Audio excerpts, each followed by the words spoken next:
got a license to talk. Shocking. Positively shocking. And the words are for your ears only. I think you got the point. Welcome to The Words Are Not Enough. On episode number 20 of The Words Are Not Enough, we give you a two-part special.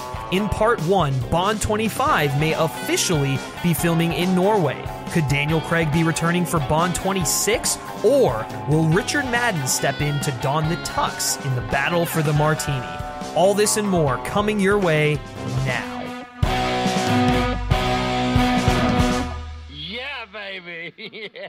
What is up, everyone, and welcome back to The Words Are Not Enough, our James Bond podcast, where we're breaking down the latest and greatest of our favorite super spy in the whole world, Agent 007. I am one of your hosts, Griffin 008 Schiller, and I'm joined by my lovely co-host, as always, Mr. Brody 005 Saravelli.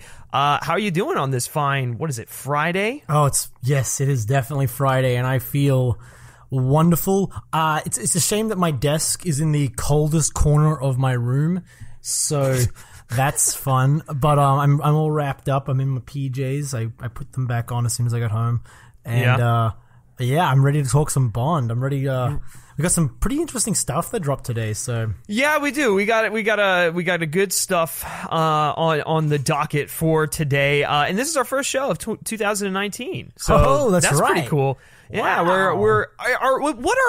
What are your hopes and aspirations for Twain in the year of 2019 while we're on 2019? Oh man, well, this is Twain 20 actually, so that's pretty cool too. This is Twain 20, so this is the episode number 20, so we have to, commemorate it with a big if these follow like the Bond films, then 20 is Die Another Day. So this is the Die Another Day of Twain episodes. So this actually could be a ginormous train wreck. We have no idea what's going to be. It's going to be full of references. Every fifth line that we say is going to be a reference to a Bond film. So if you're following along at home, I want you to take out a pen and pencil and just jot down every single little reference we make, no matter how ridiculous and inconsequential to the plot it is.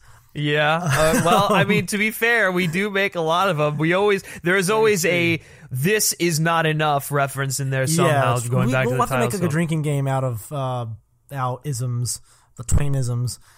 The drink is not enough. Or I'm sorry, the drinks are not enough. I fucked that one up. Oh, damn. We'll have to come back to it. We'll have to do another one. But no, for Twain this year, I'd like to see. I just like to grow the base more. I really like that we've started getting people who engage with us, and that's really cool. Yeah. It'd be cool to get more of that. It'd be cool to. I mean, honestly, just really excited to cover Bond 25 stories, and it's really fitting that our first episode of the year has like a proper Bond 25 story that isn't just a rumor.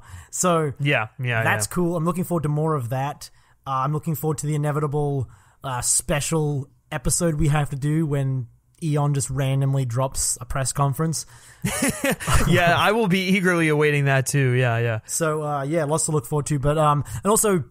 I know we were talking about this a little earlier, and I don't know if we're supposed to be mentioning this to everyone yet, but fuck it, why not? We'll just throw it out there. We were talking about doing a show with one of our friends who has never seen most of the Bond films, and sort of just going through them and just talking with him as like a novice to the series about each entry.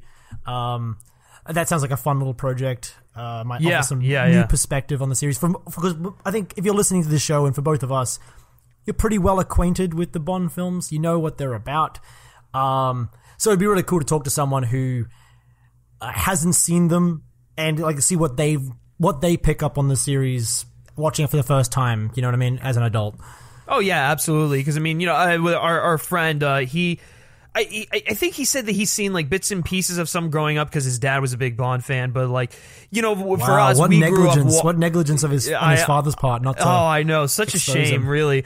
But, like for us, we grew up, we watched a lot of the Connery ones, we watched a lot of, the Roger Moore ones, Pierce Brosnan, etc. And so, like, we've had that, like you said, we've had that ingrained in us, like from a very young age, and so like... So there are things that happen that I don't even like register because they're just it's so normal.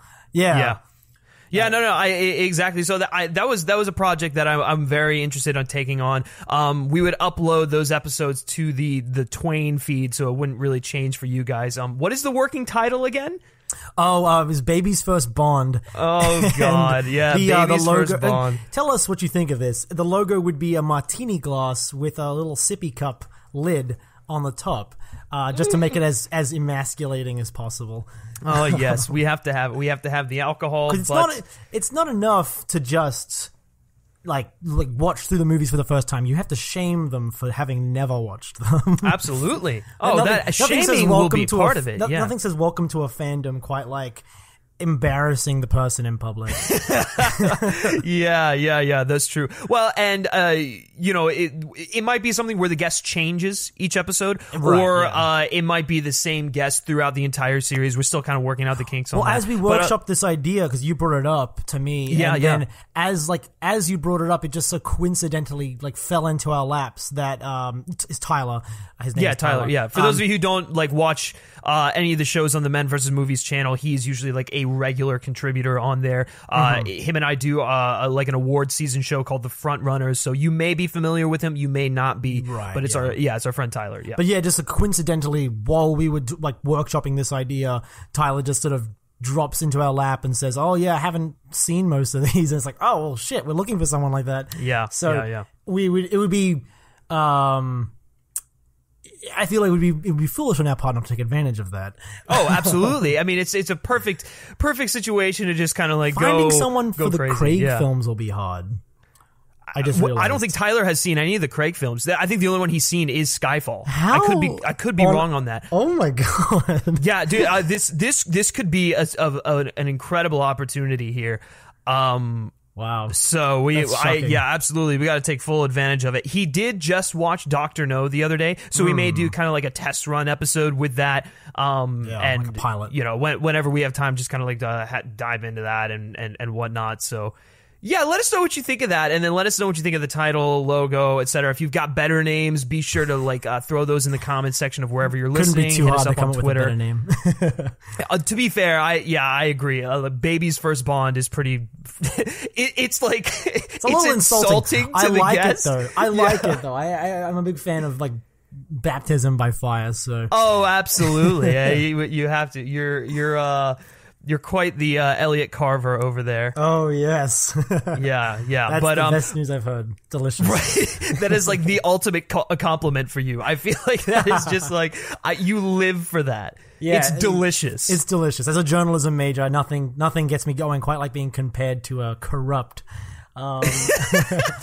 biased media mogul. I mean, that's just what you that's what I aspire to, really. Yeah, I was about to say this is what you aspire to be. Basically. But and then also another thing that we should probably segue into. I'm not sure if you were about to go there. I actually was. So yeah, go ahead, take the reins on this. Right. So we just, if you follow the Twitter account, which is @TwainPod, TWAN pod. TWANE. ANE, sorry, that would be Twain otherwise. Yeah, @TwainPod. We about a month ago, sort of for the new year, we did a giveaway for 2 digital copies of Spectre, and we asked people to reply. Yeah, we didn't forget about this. If you thought we forgot about this, I know. We didn't forget about this. Yeah, we were waiting for to do a new episode, and it just sort of happened at the end of the month. So we're going to pretend that it was always the plan to release the winners at the end of the month. Right. That's our little secret as listeners to the podcast.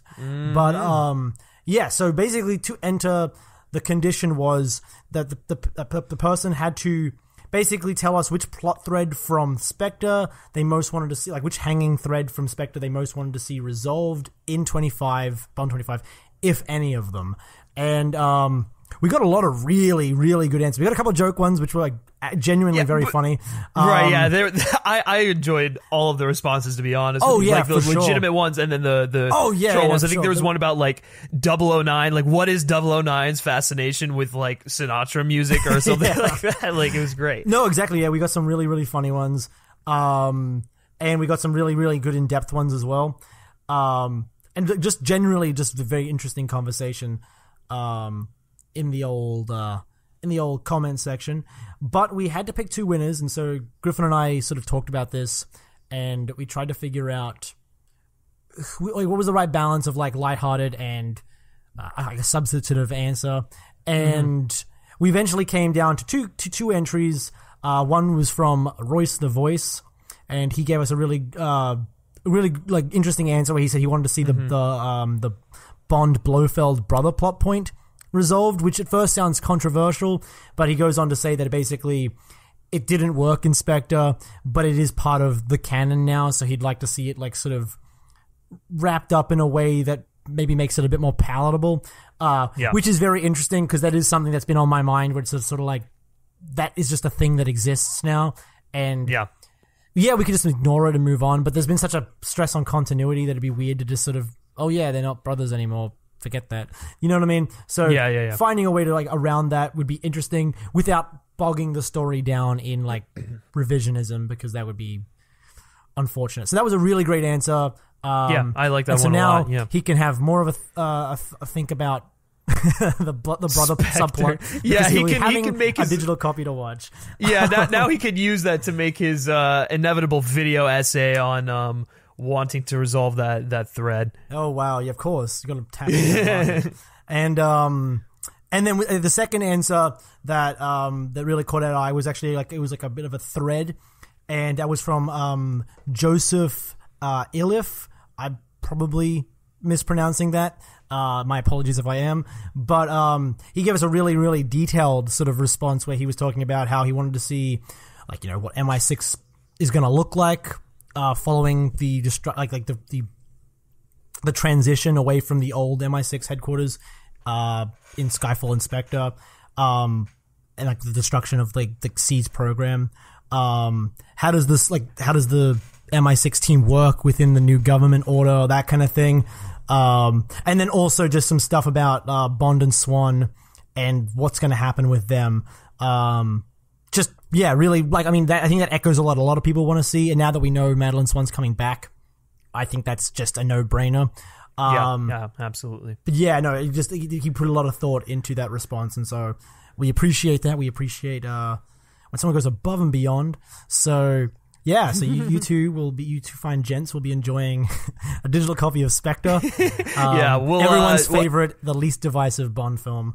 Right, of course. Yeah, it's basically the greatest Bond film ever made. And we'll get in touch with them via Twitter, right? Or actually, you will, I believe, right? Yes, yeah. So yeah, you don't have to watch this to know. Obviously, we'll be reaching out, probably make a post or something just to announce it.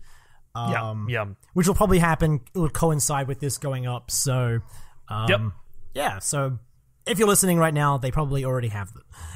Yeah, perfect. Yeah, exactly. There you go. Yeah, we should have more giveaways coming up. So, yeah, true. Yeah, I'd love to continue doing them. You know, it's a lot of fun, and it gets a great response out of the community.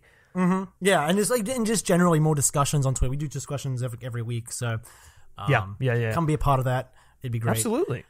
For sure. No, it's awesome. Good stuff. One last bit of housekeeping news here. We do finally have a rating on iTunes. It is a 5-star rating. So if you did give this show a rating on iTunes, thank you very much. And if you haven't yet, well, get on it if you're interested. Something that we might consider doing in the future is if you do leave us a review, we'll maybe read that review out for you all just to kind of show some appreciation and whatnot. But ultimately, I just want to say thank you for the kind ratings, and hope they continue. Yeah, no, absolutely. That's awesome. Yeah, it's great stuff. So anyways, all right, enough chit chat. Let's move into Tomorrow Never Lies and talk some Bond news. So we did wait until today to record this episode because we were basically awaiting a confirmation that Bond may be headed to Norway. Now, we did cover this, I believe, several episodes ago. Was it? Yeah, it was just last episode? Okay, yeah, because there was like a rumor that B-25 or Bond 25 may in fact be shooting there, and now we have some resolution to that news. So yesterday, a Norwegian Bond fan site by the name of James Bond-Magasinet, is that right? Is that James Bond-Magasinet? So, yeah, I think it's this magazine in Norwegian. There you go. If I mispronounce that, I'm sorry. So they teased huge Bond 25 news in quotation marks. And today it would seem we have gotten it in the form of a statement from the Norwegian Film Institute. In corroboration with some rumors that were circulating last month, the NFI, and I almost read that as NFL earlier, so I made sure that I got that right. The NFI Tom has Brady been comes offered... out and is like confirming he will be a Bond henchman. Yeah, right, Tom Brady. Oh, God. I mean, he basically already is. Whoa, we just pissed off every Patriots fan. There we go. But the NFI has been offered a 47 million NOK Norwegian Krone grant to a project going by the name B25.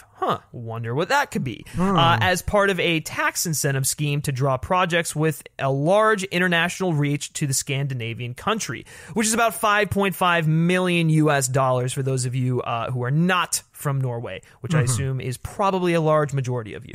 So in the statement, Stine, I'm going to butcher this name, Stine Helgeland, is that right? Stine Helgeland? I mean, your guess is as good as mine. we'll go with that. Stine Helgeland, the NFI's executive director, said, "We are pleased that filming of the film with the preliminary title B25 is considering being shot in Norway," adding that the grant would be the largest in the incentive scheme's history. Past recipients of the grant include Paul Greengrass's 22 July, receiving 17.1 million NOK, and Mission Impossible Fallout, receiving 6.3 million NOK. Truenorth Norway were named as the applicants on the grant, and it said that Truenorth would be handling the production services in Norway for Eon. Brody, does this confirmation really do anything for you? Are you excited that Bond might be headed to Norway? And the most important thing, will Daniel Craig finally ski? Oh, baby. Yeah, I hope so. This is really great news. This is really, really cool. Yeah, I think... I don't know. I think either way, I can't imagine them not going to Norway at this point, just based on that sum of money. That is a lot of money. Right. A lot of money. Right, exactly. And I think I was reading somewhere that it probably wouldn't come in it wouldn't be a lump sum of like $5.5 million handed to them. It would be more like they would receive 25% back on every dollar they spend in Norway until it reaches that amount. Which is just a little some interesting tax information for you.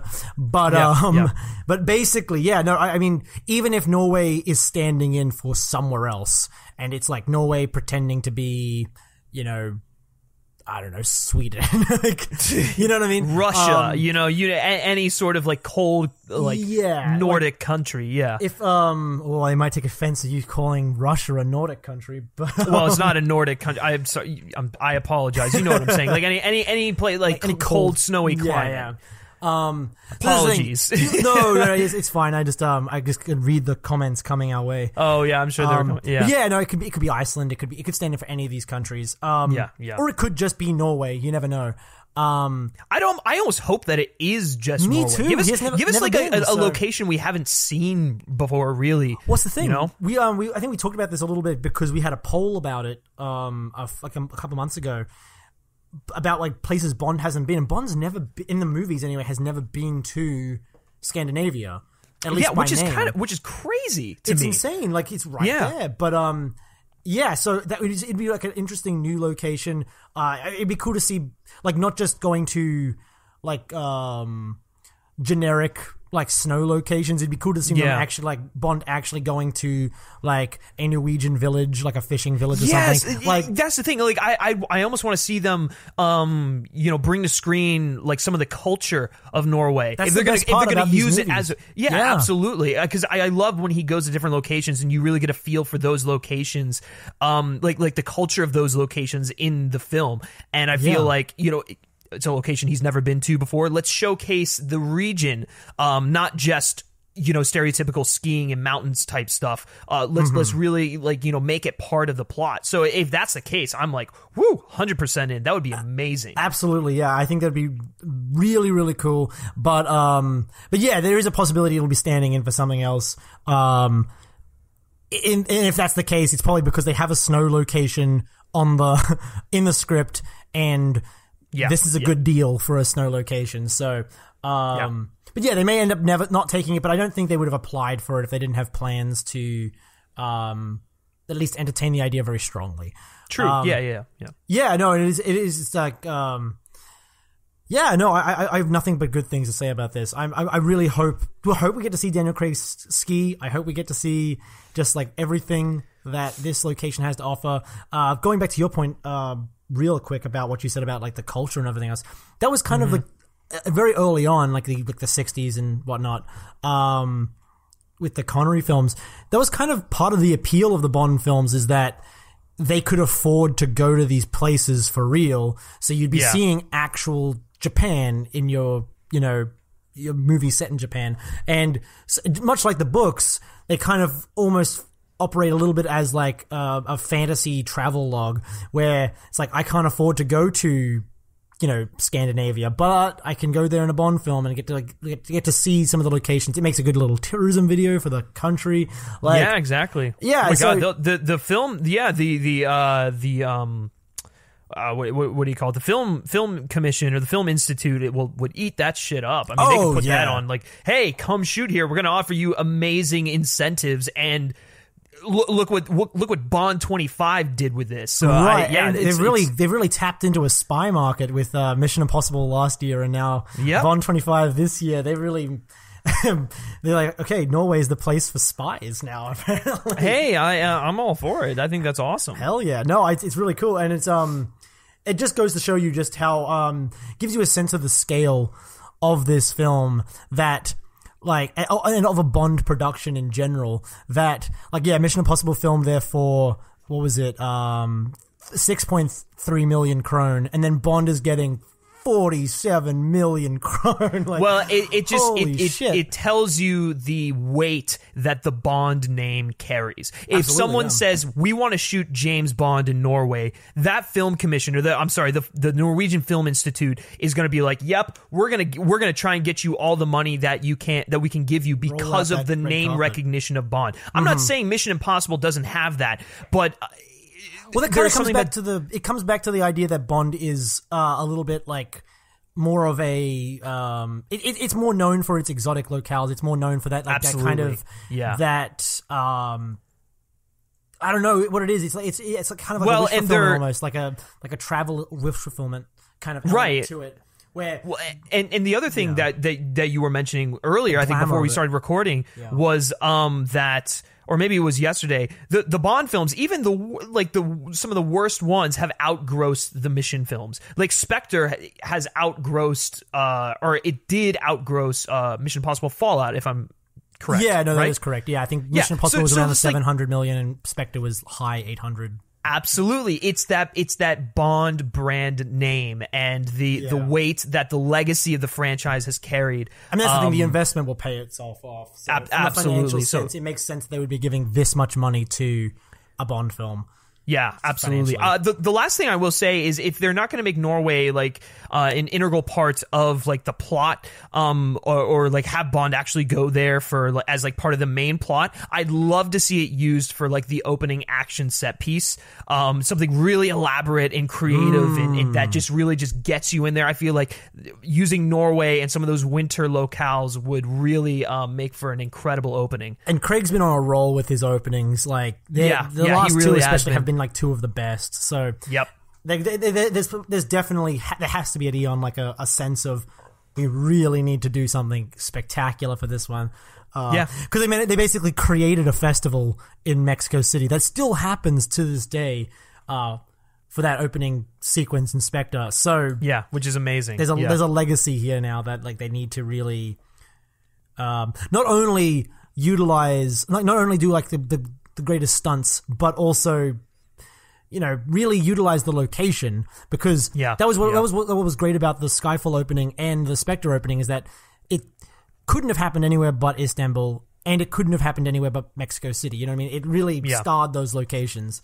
So Yeah, especially Spectre. For as much shit as we give it, that opening is is flawless. It's the best part of the entire film, and it really plays into the culture. So if we got something like that, but more like Norwegian, and I'm a sucker for those winter action set pieces. So give me one in the Craig era that opens up the film with a bang that isn't a disappointment like that snow plane chase. I am 100% in. Just a ski chase, man. Just need a ski chase. Ski chase. We just need a badass ski chase. Even if he's the only one on skis and everyone else has like dirigibles or whatever else, whatever weird vehicle they can think of. Yeah. Couldn't be weirder than the paragliders from The World Is Not Oh Enough. my god, that is truly one of the weirdest like ski chases. Like in eye rolling, just like they couldn't think of anything else.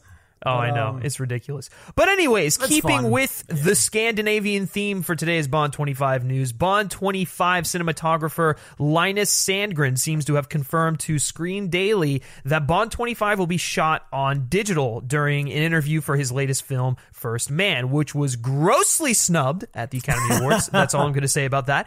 But man, you've called out the Patriots. Now we're calling out the Academy. Everyone's coming. Listen, I am just saying. Wait, correct me if I'm wrong. Did Sandgren get a nomination for First Man for cinematography or no? He did not. He did not. That is a disservice to that man's work. That is a gross disservice. He shot the most beautiful looking film of the year.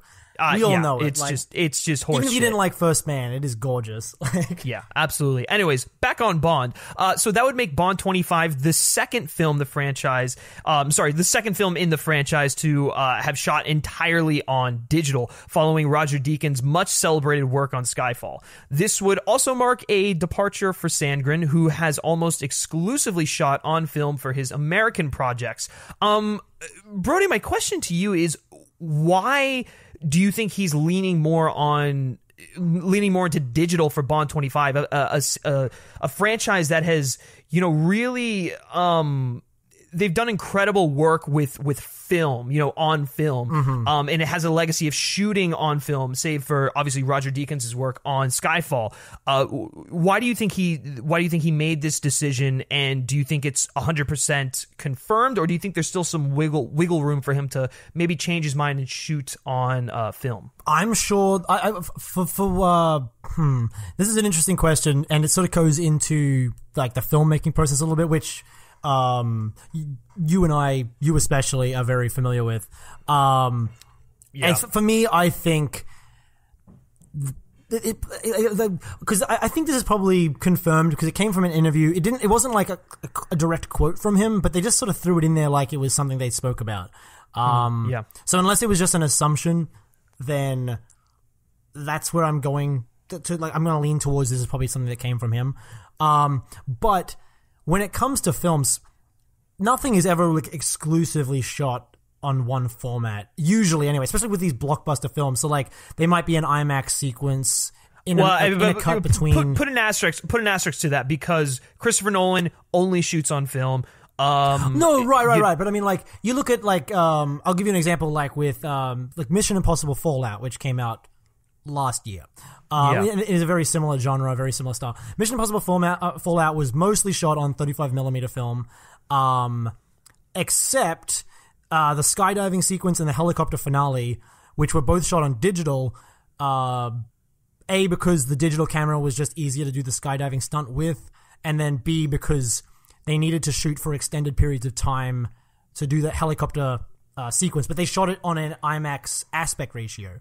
Right. So that may be what they're intending to do, and they're just talking about shooting digital because they're going to be shooting stunt sequences on digital because it is just much easier to work with digital cameras when doing that kind of photography. That's the same reason why the Spectre opening sequence also is the only part of that film shot on digital. Because it was just, you're doing loop-de-loops with the helicopters and you're like swinging over Mexico City, so it was just easier to just shoot it all on digital. So yeah, I don't think the entire film will end up on digital, but if it does, I have trust in Sandgren's ability. Hopefully they shoot it on something like, like 8K or above. It's just kind of weird to me because I would tend to believe what you're saying. I would hope that it's they're going to shoot on digital for the sake of ease, for these elaborate action set pieces, which actually this could be an indication to the big picture, kind of like what they're planning on doing with these action set pieces. So this could be some, kind of pretty big stuff that they're planning here. Maybe Fukunaga really, wasn't lying when he said that he's cooking up some big action set pieces. So I'm all for that. And if it means that they have to shoot on digital and in IMAX format, go for it. I'm cool with that. What is confusing is that Sandgren has primarily shot on film for all of his projects. So I guess for him, why would he just choose to shoot the film entirely on digital? That's the part that doesn't make sense to me. If he's efficient and he knows how to work with film, and clearly you look at First Man and that had some stunts in there, not as elaborate as like an action film or like a spy film, but there were definitely some stunts in there, and everything was very practical, and shooting on film helped lend to that authenticity and practicality. It's just it is puzzling that he would say that no, we're going to shoot the whole thing digitally. So that's just a little confusing and disheartening at the same time, because I am a big proponent of shooting on film. I think, people claim that you can tell the difference, or that you can't tell the difference. You can make digital look like film, but when you see the two side by side, and you look in a theater and you see a Christopher Nolan film, you see a Damien Chazelle film, you see a Martin Scorsese film, you can tell the difference. There is just so much richness and contrast in the image. The grain really pops. I mean, you can add film grain in on digital, but it does not look the same. If you are someone who is really interested into the whole digital versus film, I highly recommend you go watch the documentary Side by Side, which interviews many prominent filmmakers in the industry on their take on shooting film versus digital. I think there are instances where shooting on digital is needed. Like you said, those action set pieces, especially the skydiving, the halo jump set piece, which I couldn't have even imagined shooting that on anything other than digital, just because of how restricted you are from a cinematography standpoint. Well, that was the thing. I just going back to I was watching I went back and I was watched some Moonraker behind the scenes stuff that I hadn't watched since I was a kid, and just because they, with their skydiving sequence, they basically had to build a new camera out of titanium to make it lightweight enough so that when the cameraman pulled his parachute, it didn't snap his neck. And even then, they still had to tie a rope around the camera around the chute, so that he could slowly open his parachute and not whip his neck back. So shooting it on film in this day and age when we have an alternative just wouldn't make sense for that kind of stuff. Right, for sure. Right. And I will say this. Deakins' work on Skyfall is masterful. It's gorgeous. I think he should have won the Oscar for that film. And that is the closest to film I have ever seen digital look, and that's because I know Roger Deakins knows how to perfect lighting in a way that no one else can really do. It's just his thing. He just can manipulate the camera in a way that I have not seen from other from other cinematographers who shoot on digital. Now, I know Linus Sandgren is an incredible cinematographer. I'm very happy to have him on board, but we'll just have to see. I think this comes from. I think I'm on your side when it comes to the film versus digital. I think there's just an intangible quality to film. Yeah, but I'm not losing my mind over this. I mean, let me be clear. So good, and I think I think the Eon as a production as a studio, having worked with Roger Deakins on Skyfall, knows they can't cheap out on this stuff. They can't cheap out on shooting digital. You have to really, and Skyfall is going to look good in 50 years time because they took the time to shoot it on such a high resolution that it'll be able to be upscaled for decades to come. Yeah. But I was going to say this sort of feels like a decision that came from Fukunaga, because Cary Fukunaga is his own cinematographer most of the time. That's a good point. He on Beast of No Nations especially, he shot on an Alexa, and he likes working with. I think he just likes working with digital cameras. Yeah, that's true. Actually, that's a good point that I didn't even think of. It was probably I don't think it was solely Sandgren's decision, just given his experience shooting with film. Yeah, they probably talked about it and said this is what we've got planned. And it may even just be like, they're thinking we're going to use this film, we're going to use these cameras for the entire film to give the film's palette a consistent look. So it's going to look the same all the way through, because that is, you can switch between different cameras, like they did on Mission Impossible, like they do on so many other films, including Sandgren's films, because they're even between 35mm and IMAX is different. So I think it just probably just came down to them talking and saying probably more practical if we just use the one type of camera, it'll look better, more consistent anyway. And sure. Yeah, I really don't have. I have faith in this. Is what it comes down to for me. I prefer film as like a purist, because I just like the quality of it.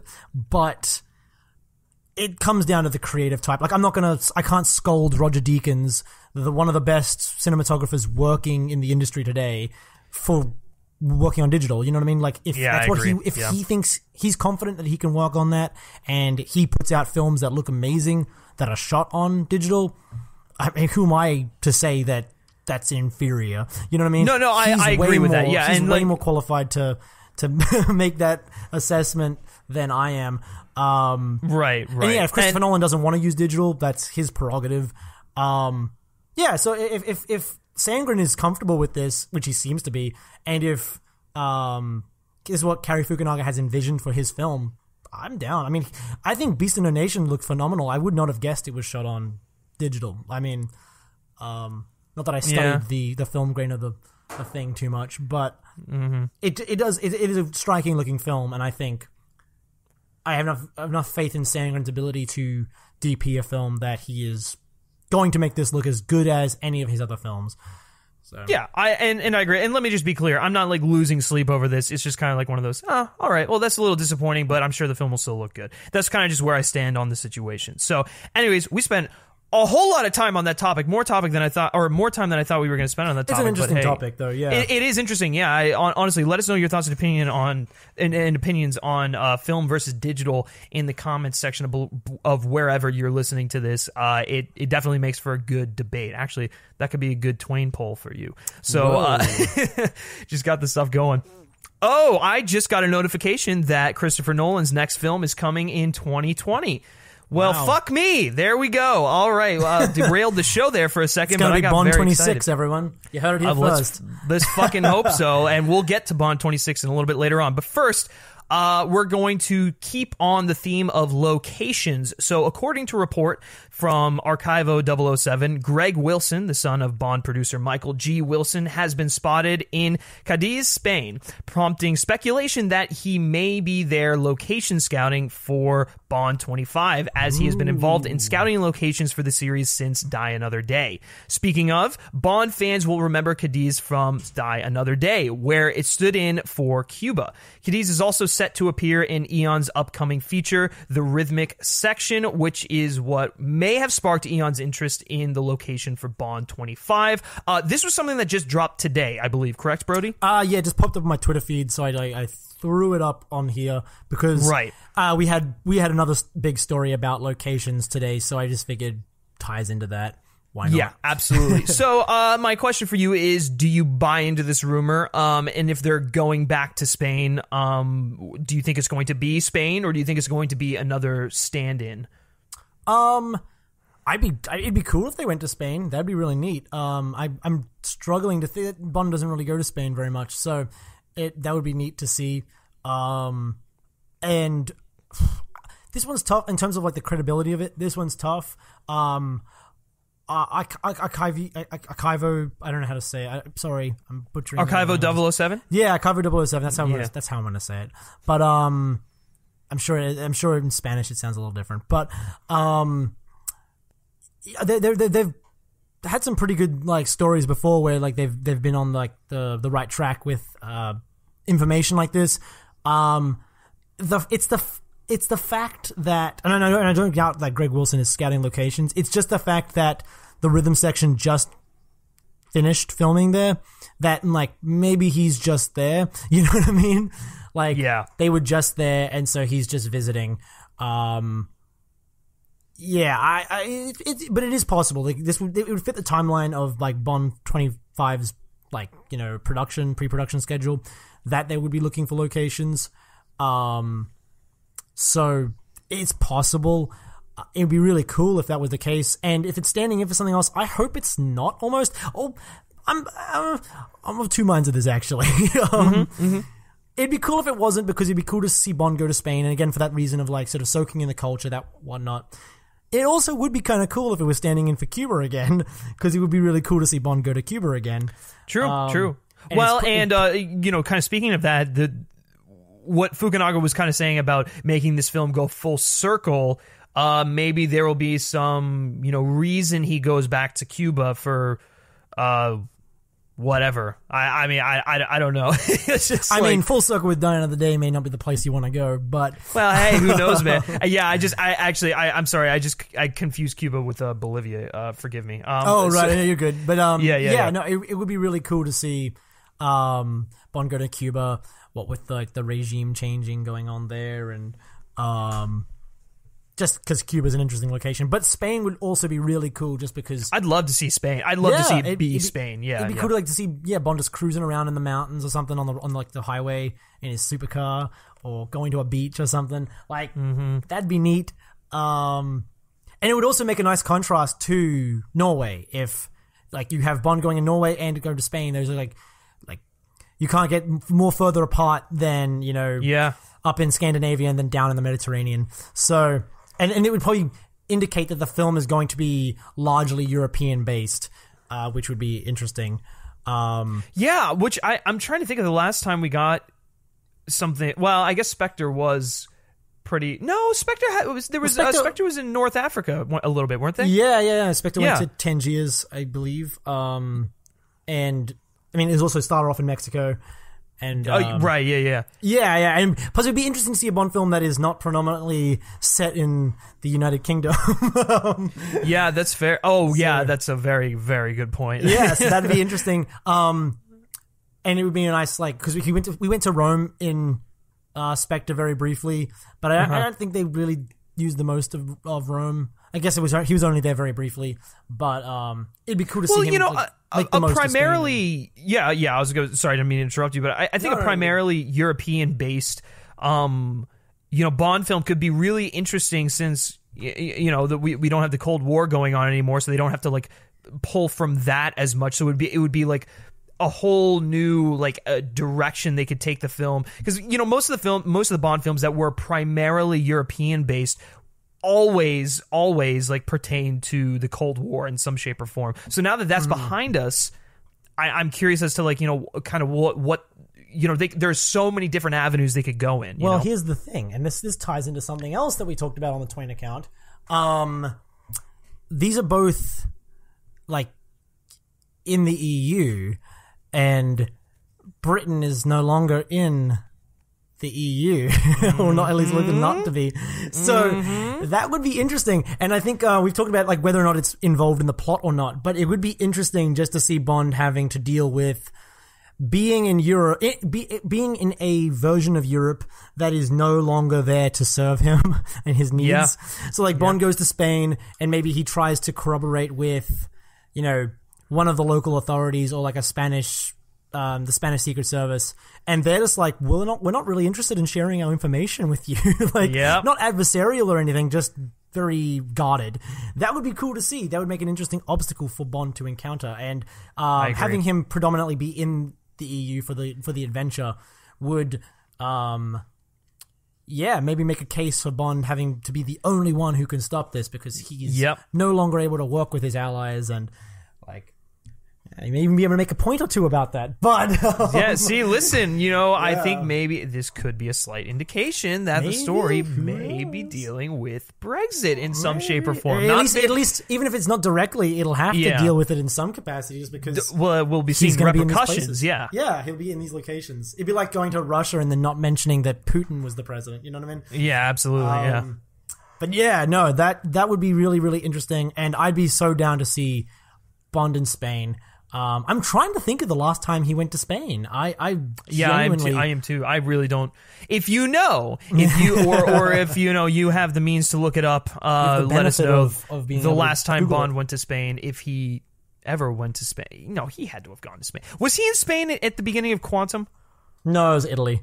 That was Italy. Okay, yeah. Yeah. Right. Yeah, I'm trying to. We spent a lot of time in Italy in the Craig era. Actually, come to think of it, yeah, they really have. My God. Interesting. Well, yeah, let us know the last time Bond went to Spain, if he ever went to Spain, because we don't have the means to look it up at the moment.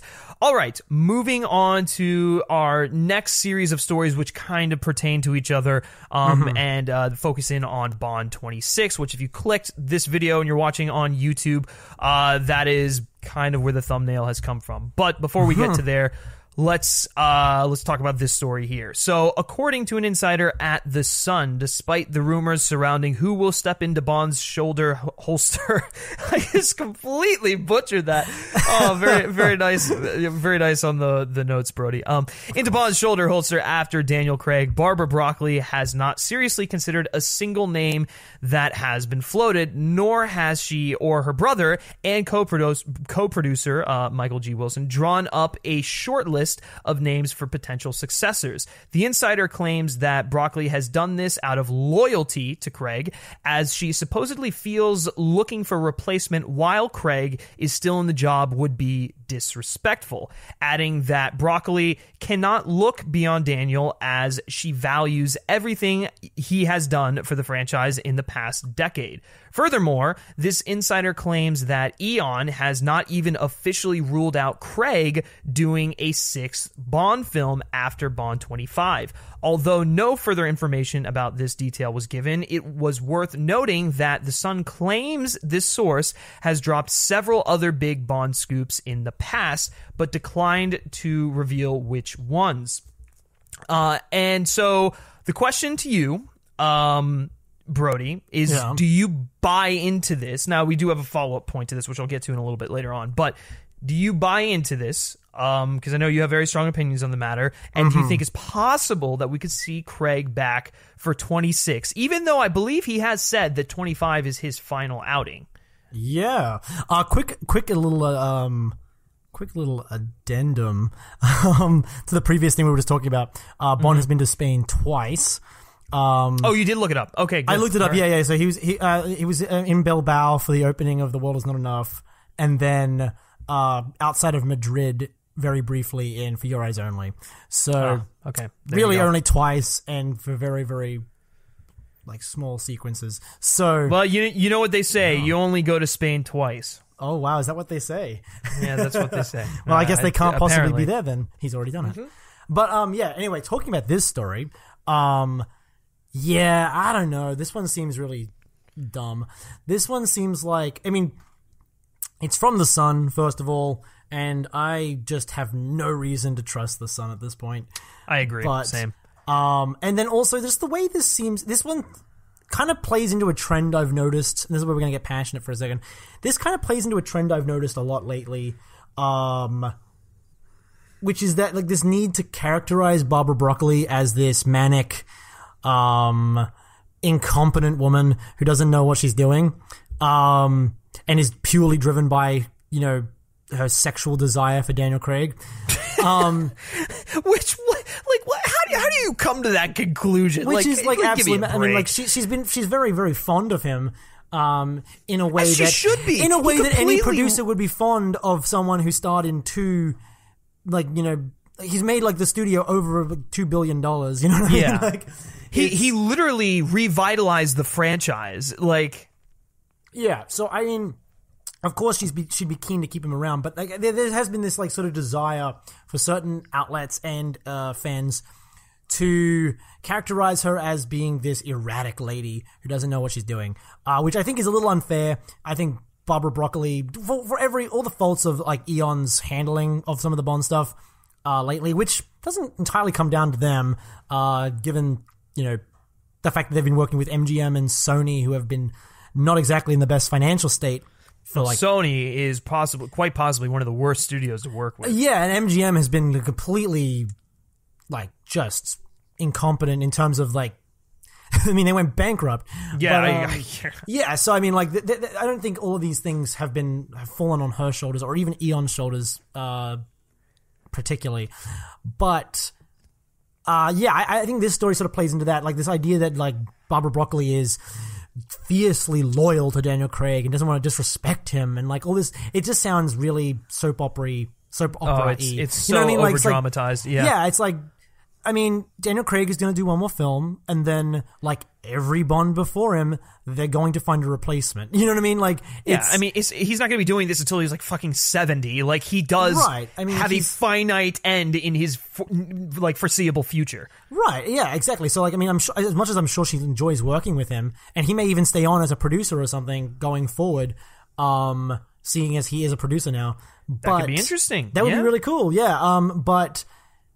yeah, I have real reservations about accepting this idea that she's I'm sure she does value his contributions, but I mean, I just don't think this source is just pulling at straws and hasn't actually really talked to Barbara Broccoli. It just doesn't seem very likely, given what we know. Well, and at the same time, their full attention, as it should be, is on making Bond 25 the best film it possibly can. So her comments here about she's doing this out of loyalty to Craig, and she values everything he's done for the franchise in the past decade, and etc. She can't look beyond Daniel at the moment. Makes sense because they're focusing on making the best possible Bond 25 they possibly can. Right, yeah. There's no reason for them to be looking into the future to find the next Bond. I'm sure it's in the back of their head floating around, like we've said on multiple podcasts, but their focus is on making Bond 25, and so she doesn't care about all the tabloid rumors or the short list of names or whatnot. Well, exactly, and then that's the thing. and that's why I don't think this is. I think this person is making statements that are not based in any kind of reality, but they probably do reflect, to some extent, the situation, which is what you just, sort of detailed, where they're focused on the next film they're making. Making a film is incredibly labor-intensive and also costs a lot of money, and I'm sure they're paying the most attention right now to where they're spending their money at the present time. So it has nothing to do with loyalty to Daniel Craig, although I'm sure she is very, very happy with the work he's done and very happy with their working relationship. Yeah, to act like she's this schoolgirl with a crush who's I can't betray Daniel is just stupid. Definitely the way that article reads is, and it reads a lot like a lot of stuff. Light, It reads like a lot of stuff I've read, which is why I've taken issue with it. And then on top of that, I'm gonna maybe push back a little bit on that last thing you said about them not having a shortlist. I think they do have a shortlist. I think there is no way. Let me correct what I said. What I meant to say. Yeah. You're right. They probably do have a short list. I'm sure it's been a list that they've been working on for several years or so, and it's changed a lot. What I kind of meant to say was that short list is not a top priority for them at the moment because they're still working on making this film, Bond 25. Right, it's full steam ahead on pre-production and whatnot. And so, while yes, they probably do have a short list, and I'm sure that it consists of a lot of great actors, that's not their top priority at the moment. Right, not their top priority at all. But I will say, and this will come up in the next story as well.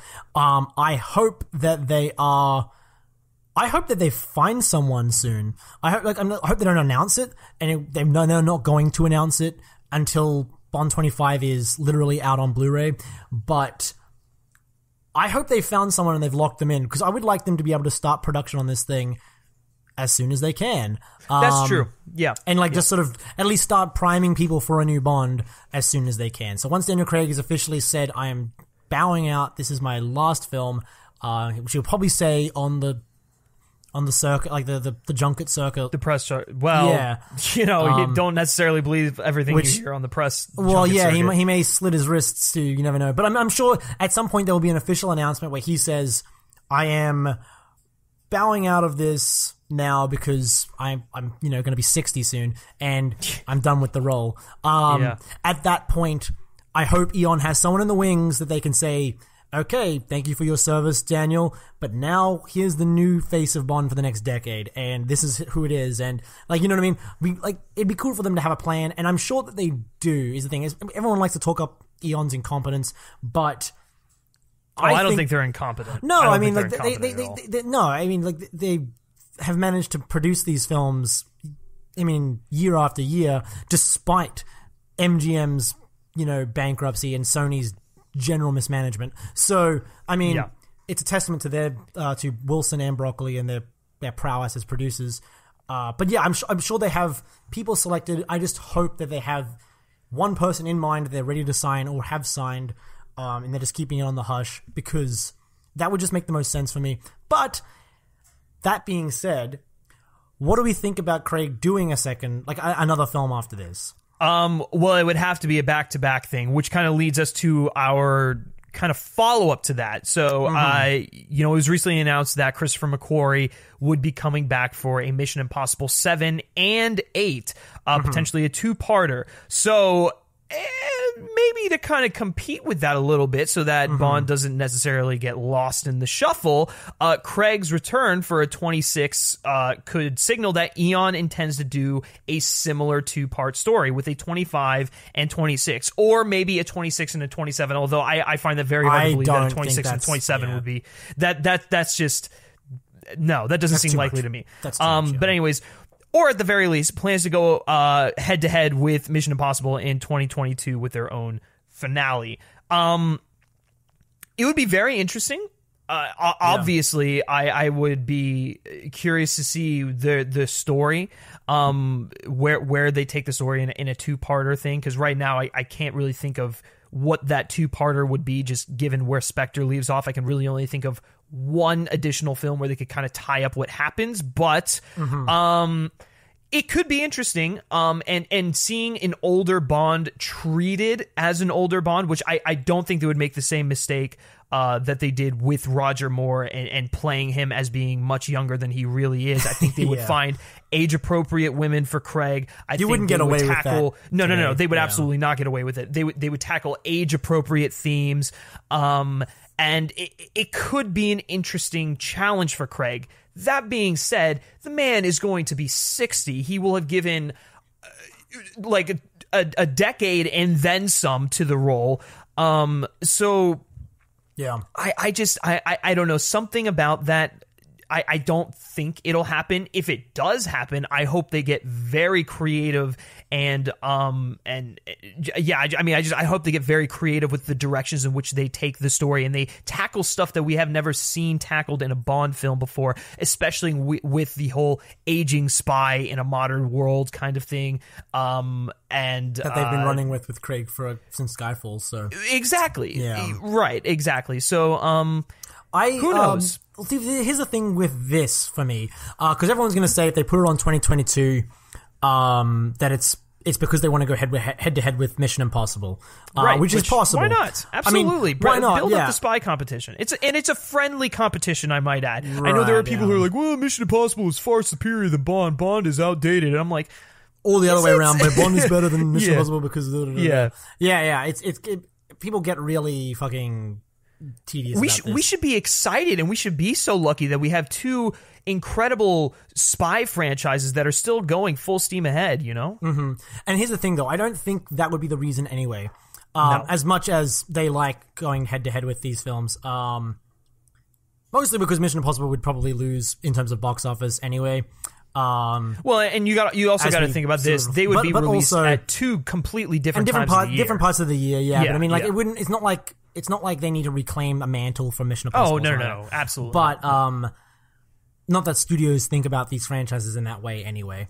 That's mostly a fan thing. But 2022, it will be the 60th anniversary of the franchise. So I think much like in the same way that they sort of pushed back Die Another Day to land on the 40th and made sure Skyfall came out on the 50th. Mm-hmm. I think they're going to make sure that we'll they get a have Bond film in 2022. Which is another reason why I think they've probably started planning for this, and they've probably at least if they're going to replace Craig, they've got another actor in mind. If they're not replacing Craig, they've got a screenwriter lined up, or they've talked to Cary Fukunaga and they've said, "Hey, would you do 2 of these with Craig?" And right. I think just in terms of they've been very good about planning around these anniversaries, and I think if you know, even if you're like really, really convinced that Eon is incompetent, they have been legitimately very good about meeting these anniversaries. And I think they've probably been thinking about this at least since Spectre came out. At least, you know what? That anniversary coming out. So yeah, you know what? I'm going to take back everything I said about them putting together a short list because of that right there.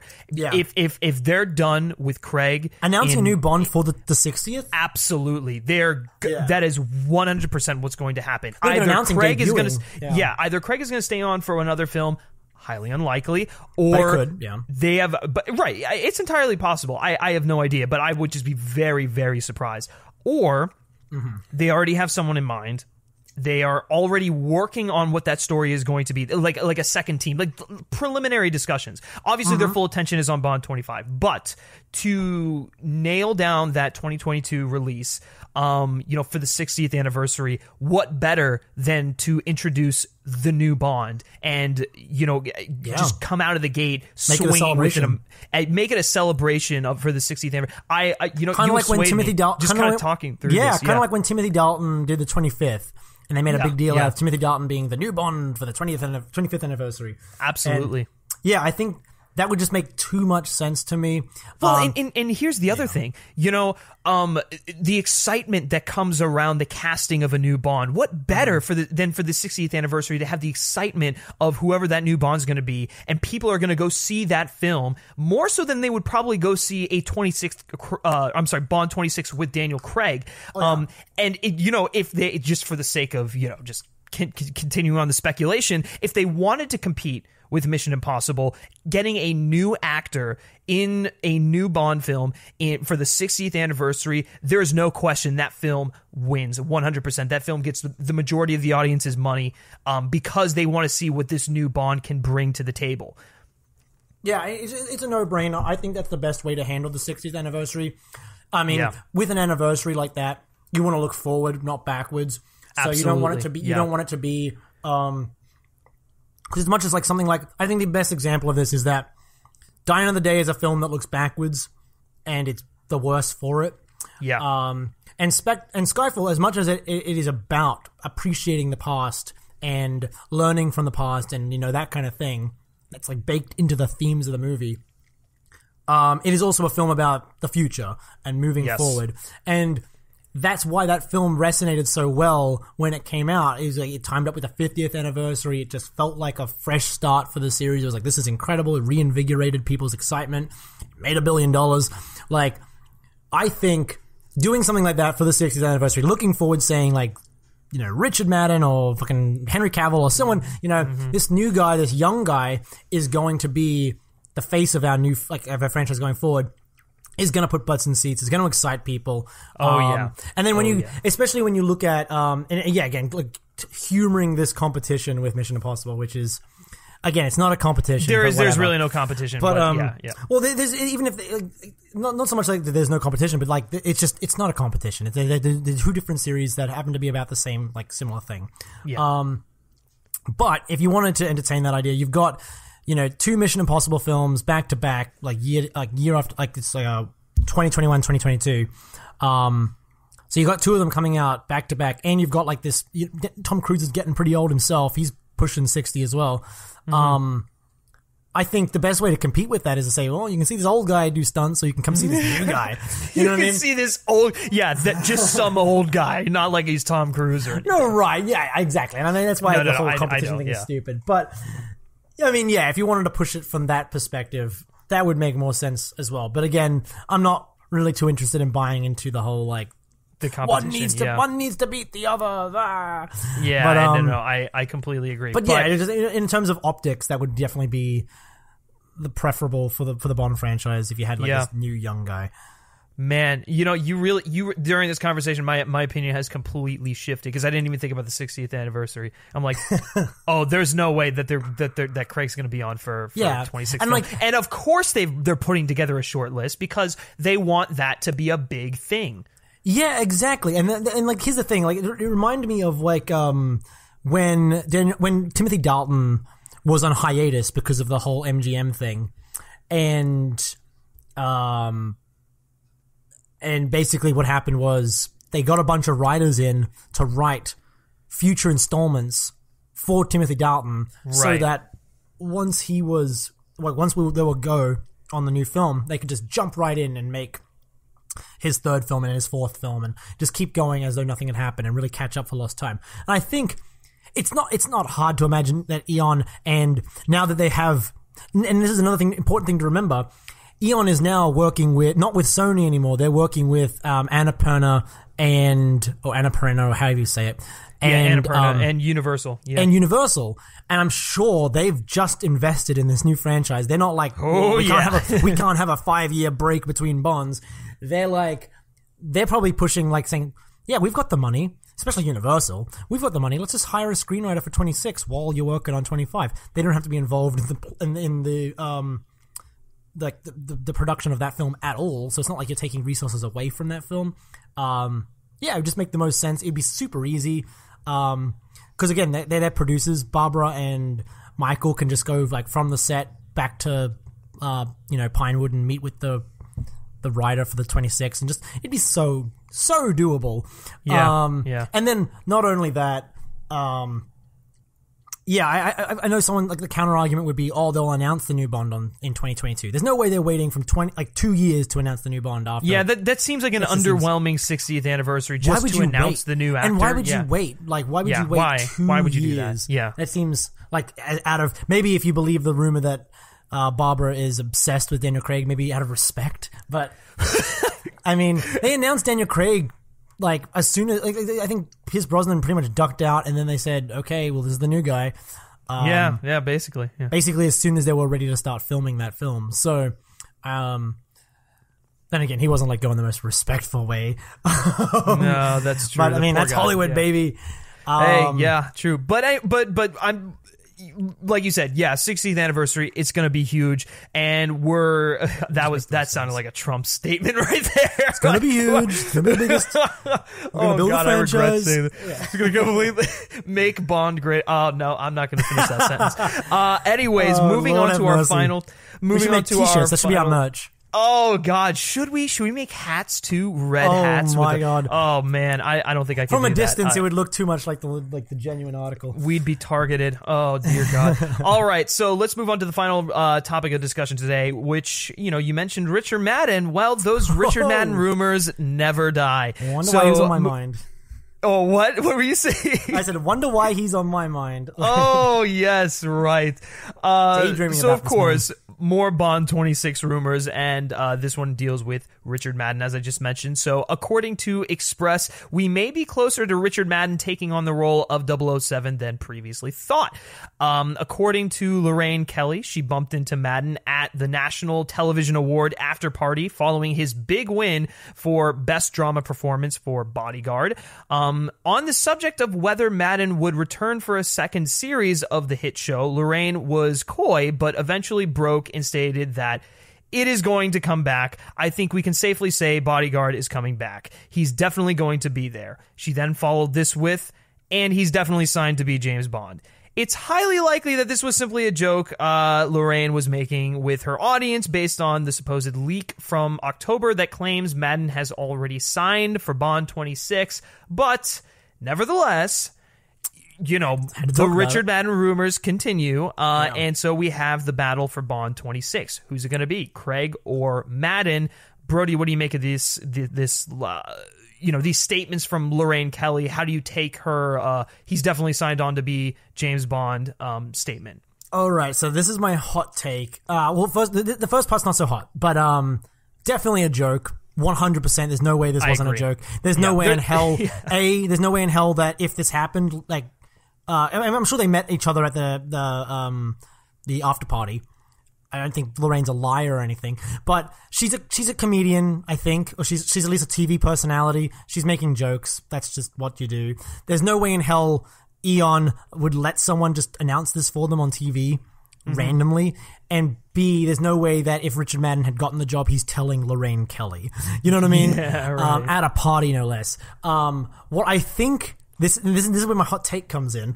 What I think this is that she bumped into. And this is all speculation, needless to say. She bumps into Richard Madden at the after party. They get chatting, they're talking about this, and she presses him, "Are you coming back for The Bodyguard?" And then he goes, I'm coming back. We're thinking about doing another one. Depends on some other projects that are moving around. And that, you know what I mean? And I think, based on either what he told her about when The Bodyguard's coming back, or based on just the way he sort of was about the whole thing, I think she probably just inferred that, there's something suspicious about this. Like, maybe he could be making time for, like, a Bond film in 2022. And that's why The Bodyguard will be either, like, not coming back too soon, or will be coming back but then have a hiatus or something like that. I think that she's inferring information. So I don't think she pulled this out of her ass. And I think the joke is a joke, but I think there's some truth to it. I think there's a little nugget of, like, she inferred something from their conversation and decided to make a joke about it. Because running with it as anything other than a joke, as like a funny, like, wouldn't it be funny if that's what he meant? Like, yeah. That's like the most logical thing that you could do in this situation without any real information to corroborate it. And in that case, that'd be really cool. I'd be so fucking down. Well, I mean, I would. I have really, like, I've always liked the idea of Richard Madden at James Bond, but I've been more partial to Henry Cavill just because I think the dude you just go watch the Man from U.N.C.L.E. and you're just like, oh, this guy could be the perfect James Bond. But having, started it on my Game of Thrones binge leading up to the new season, and just like listening to him talk in interviews and watching The Bodyguard, I'm on the Richard Madden train. Yes. I want to see this guy take over. I think he's perfect. He's the right age. He's got the right look. He'd be a Scottish Bond again, which would be amazing. He has the proper intensity. The intensity. Yeah. Absolutely. That's what gives him the edge over Cavill for me. Yes. I think, not that Henry Cavill doesn't have intensity. He had intensity in Mission Impossible. He can bring intensity. It's just a different kind of it. There's like with Madden, in the same way with Craig or with Dalton, you look at him and you can just see the cogs moving in his eyes. You know what I mean? Mm-hmm. There is just something about it that is so piercing. Even with Connery, like, you look at him and it's like you can tell he's thinking. Yeah, absolutely. Yeah, the more I think about it, the more I'm just like, this has to happen. It's a no-brainer. Which leads me to my next question for you, which is, do you think he's signed on? Do you think he is officially signed on for the follow-up to Bond 25? Oh, man. That's so hard. Yeah, because I guarantee you, he won't say it, and he won't, and rightfully so. He won't say it, but they are definitely there have definitely been talks. Absolutely. And then there's no way, they're not going to say this until, like we said before, until Bond 25 is literally on home media. Yeah. But, I think he's definitely spoken to them, or at least his agent has, and, sorry, and, I don't want to say that he's signed. There is that leak from October, and, that leak is about as reputable as The Sun or as this, this story here with Lorraine Kelly, but it does kind of feel like a snowball where there's more and more like sort of like pieces of the puzzle. I don't want to say he's signed. That just seems too much like wishful thinking because I want him to be Bond. Yeah. But I wouldn't be surprised if they had signed someone. Like, that would just make so much sense if they're organizing Bond 25, they get their whole house in order. Especially if they're preparing for the 60th anniversary. Exactly. And, kind of getting the ball moving on. If you start that film's pre-production in 2020, you're well on track for, like, if you sign a new Bond, start pre-production late 2020, announce your new Bond late 2020.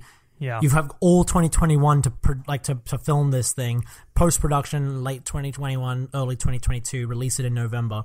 Like, Get back to that November, baby. Come on. Oh, baby, that's another thing. I want them to go back to November. I'm not happy with February. Yeah, I don't like February either. But yeah, no, it would just make the most sense for them to get their house in order, find a writer, find a director. Wouldn't it be funny if fucking Danny Boyle didn't accept 25 because he got 26? That would be interesting. That would be really maybe the Hodge interesting. script would have worked better as an origin for a new Bond, and so they just pushed it back. That would be funny. And here's the thing. I'll bring back that thing I mentioned earlier about Christopher Nolan having a film coming out in 2020. So his film is going to release in July of 2020. Do you think it's possible that he could, be on board for Bond 26? Because, I mean, Dunkirk came out in 2017. Granted, that's a 2-year break in between filming, or in releases, but, or actually, I guess it'll be 3, but, I don't know, man. Christopher Nolan's an efficient filmmaker. Maybe he comes on for 26. I don't think that's going to happen. But no, I mean neither. But still, that is wishful thinking. But that's a very wishful thinking. Yeah, I mean this is all wishful thinking. We should probably put that out there. We're not saying this is fact. We're not. I don't know, man. I have a very right. Yeah, this is not fact, but I will say I have a very strong feeling that Richard Madden is going to be the next James Bond. Me too. I just get the momentum is behind him right now. Yes. He is an established actor, but he's not like super well known. Kind of like Daniel Craig, where it's like he has Game of Thrones and The Bodyguard behind him, right? Which are 2 television shows, but they're like high quality television shows, like dramas. Yeah. And so he's like, he's got like people would see him and go, "Oh, that's Rob Stark." Like I know who that is. But he's not that draws a crowd. Yeah, it draws a crowd, but it doesn't it's not like the big I can't see him as anything else but Rob Stark. You know what I mean? Because he won't have the beard and all that sort of thing. And even Bodyguard, it was big, but it's still a television show. I think that he just makes, because Henry Cavill is Superman, and I've always thought that was going to hold him back. I think when you see him, everyone thinks that he's Superman, and I don't know if the people who make Bond want that. I don't think they want Bond to share his recognition with another tentpole character. So yeah, that's fair. I think that gives Adam the edge of, and this is just assuming that it's a 2-man race, which is probably not, but these are the 2 that the most widely speculated who have a shot of actually getting it in this time frame. But I just think he makes the most sense. And he's got the momentum with the awards and with the attention he's garnering. I think you're right. He's going to be the next one. I don't know if he's signed right now, but he probably in negotiations to sign. Yeah, I agree. If they are pursuing him, I don't know. I just think this seems very likely. I think people are really underestimating how much Eon is probably thinking about this. I'm just because the tabloids, just because the tabloids speculate things and it's all bogus, doesn't mean that Eon probably thinks about this more than we do. Probably more than, because it's their business. They make money from Bond primarily, if not exclusively. So it would be dumbfounding if they weren't thinking about this. Just in the same way that they're probably thinking about Bond 25 for ages before we even heard anything about it. Yeah, that's true. I mean, they had to coerce Craig back and whatnot, and they had to work around Craig's timetable. They had to work around Danny Boyle's timetable at the time. All this sort of stuff. I wouldn't be too surprised if they've signed him or they think about signing him. And again, take it with a grain of salt, because maybe I'm saying that because I want him to, and maybe I just want to will it into existence. But stranger things have happened. Yeah, especially I with agree. Bond casting. That's for sure. I don't know. I'm very curious to see how this unfolds. Obviously, we won't get anything for a couple years here, but that's the thing. Yeah, I don't know. It's just really exciting, and I agree with you. I think Madden has all the momentum at the moment. They'd be fools not to sign him on. But lo and behold, there you have it. And so let us know your thoughts and opinions on the possibility of Richard Madden being the next James Bond, the 60th anniversary, all the stuff that we discussed. Be sure to let us know your thoughts and opinions on it in the comments section of wherever you are listening to this show. And that's going to do it for Tomorrow Never Lies. How fun. I almost said Tomorrow Never Dies, but that would have been incorrect. I know. A classic typo like the one that named. Yes. Oh, yes. So, so with that, we're going to move into Q Branch. Now, for those of you who don't know, Q Branch is where we discuss all the little tidbits of Bond news that don't pertain to the films specifically or the film at hand itself. So we talk about the comics, we talk about the music, some cool events that they have going on, and whatnot. This is really just the Bond lore community in a segment. So, Brody, I'm going to pass the torch off to you. What do we got in Q Branch? Well, we have two stories. We'll probably be really quick because I don't have a ton to say about them. But, no, for sure. Yeah. So we have the first one, which is about if you're a big fan of Bond in Motion and all these exhibits that have been popping up, we got a new one, which is... I'll finish reading the lead-in first. So there's Spyscape and Eon Productions and MGM and whoever else have announced that there is a new James Bond exhibit that will be opening at Spyscape in Midtown Manhattan in 2019. The multi-sensory experience will be called Driven 007 Cross Spyscape and will mark the first Bond exhibition in New York City.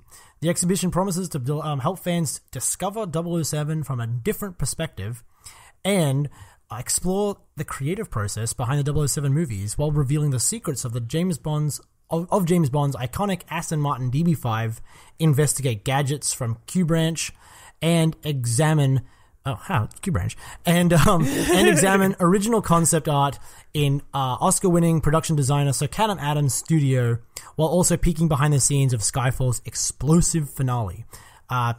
So take from that what you will. Tickets will go on sale on Saturday, February 2nd at 10 a.m. Eastern Standard Time for around $23, and I think the children's tickets are like $18.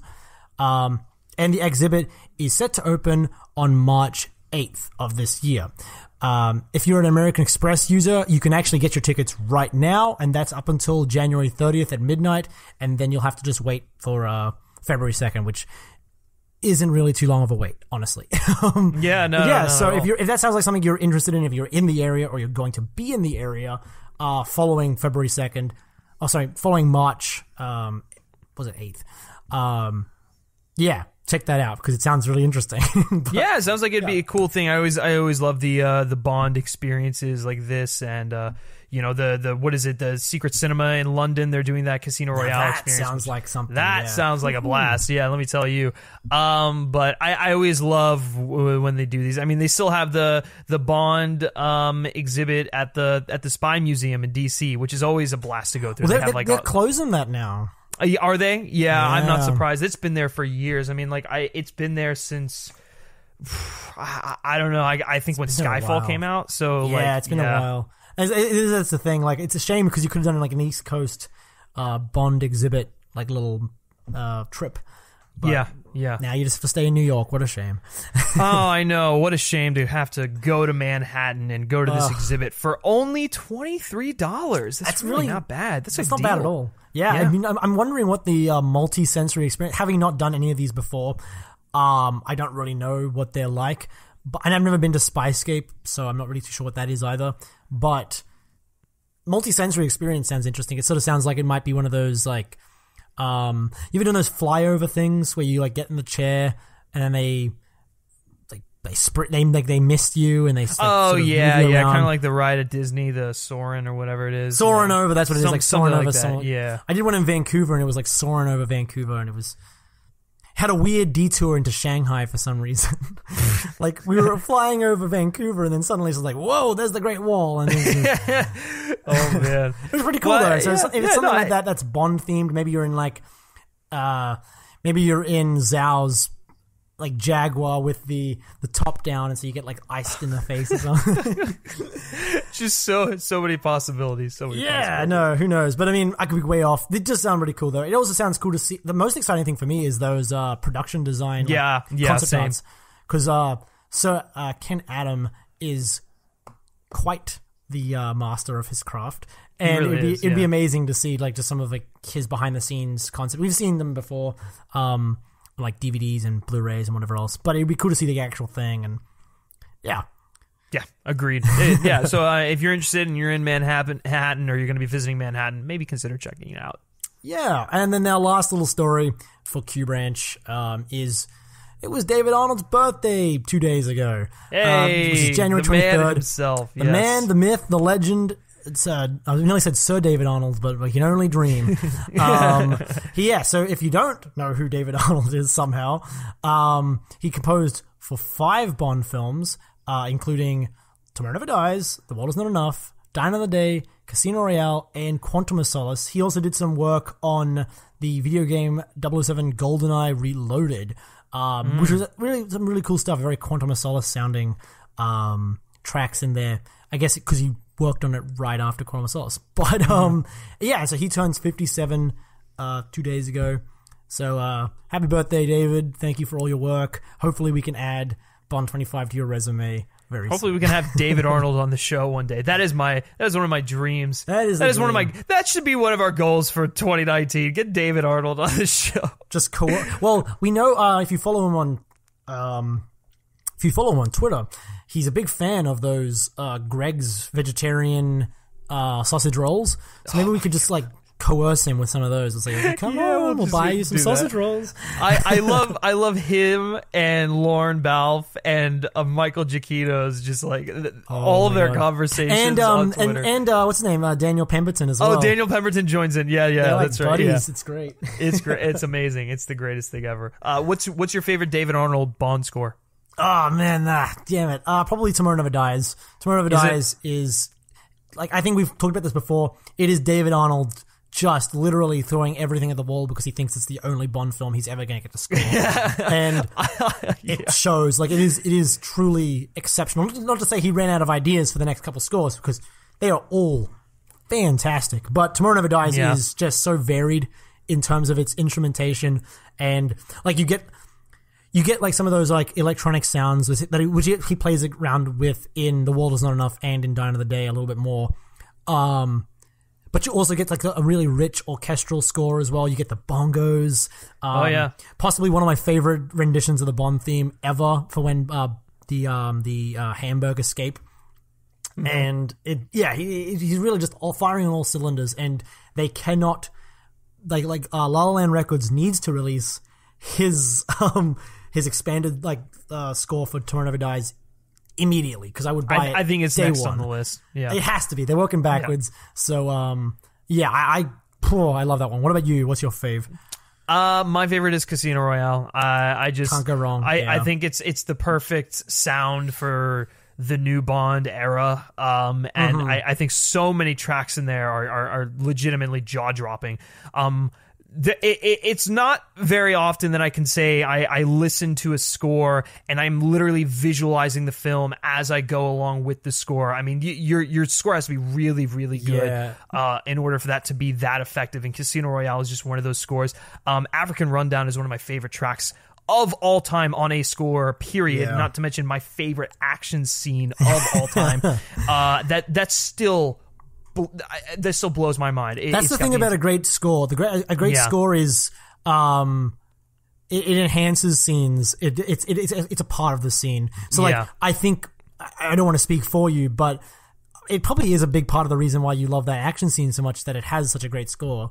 Oh, true. Yeah. And I will say this: Tomorrow Never Dies would probably be my runner-up, either that or Quantum of Solace, because I think Quantum has excellent music. Good. So good. My God. There's something about Casino Royale. The brass has a bite to it. You know, it's a very just crisp sound. It feels more aggressive, like Bond does. Yes, exactly. Which is why I love it. Not to mention the Vesper theme is gorgeous. The what is it, City of Lovers? That track is genuinely spellbinding. I was going to say the track that makes me think, like the one that I can visualize immediately when I hear it is Blunt Instrument.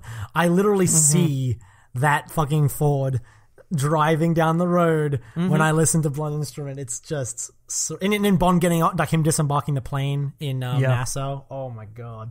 Oh yeah, you're right. The one where that's also probably one of my favorite scores of his. Or I'm sorry, that is probably my favorite Bond score, not just my favorite David Arnold score, but it's probably my favorite Bond score because of how he incorporates "You Know My Name" into the score well. That's what I love about Tomorrow Never Dies, is that it never ended up being the title song, but Surrender is a big part of it. Yeah, of that movie. Yeah, that score rather, and it is.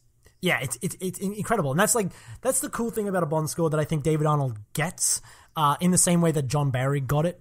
Probably more so than maybe anyone else, except for maybe George Martin when he did Live and Let Die. Yeah. But that you have to really incorporate the title song into the score, because that is what gives there's a reason people aren't sick of Bond scores already, because every single one is a little different, because you get a title song every time, so it changes the entire texture of that film's soundscape. So you get even films where Quantum of Solace doesn't really use the title song.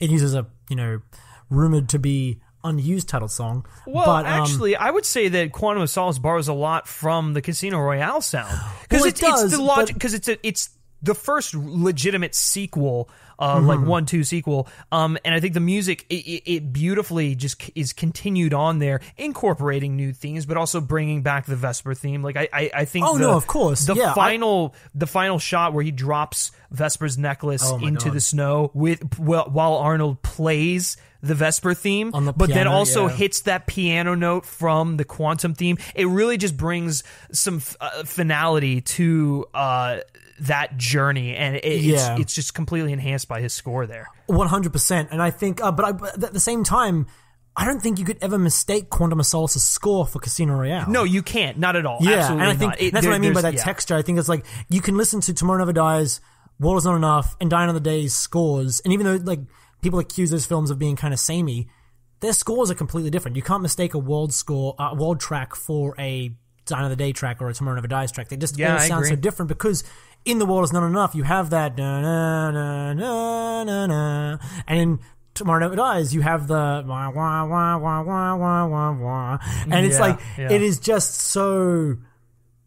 It just makes those films their own thing, and then you still have the Bond theme, and you still have all of the other little Bondian elements to the score that grounded in the series, but you have this. It differentiates itself, and it feels like its own idea musically because of the way it incorporates a title song. That's why I think, not entirely why, but I think it's part of why Spectre and Skyfall sound so samey, is that neither of them really incorporate their title song. So you bring with the same composer, and while I think both those scores sound different from each other enough, even though there's a lot of repeated tracks in Spectre,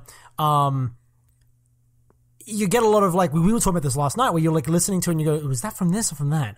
And it's because each score doesn't have its own unique musical identity that is different from each other. So, and I think the title song is a big part of why that is. It absolutely is. And David Arnold's the champion of that. So. Yeah, he really is. It's like him and John Barry. They incorporated the best. Absolutely.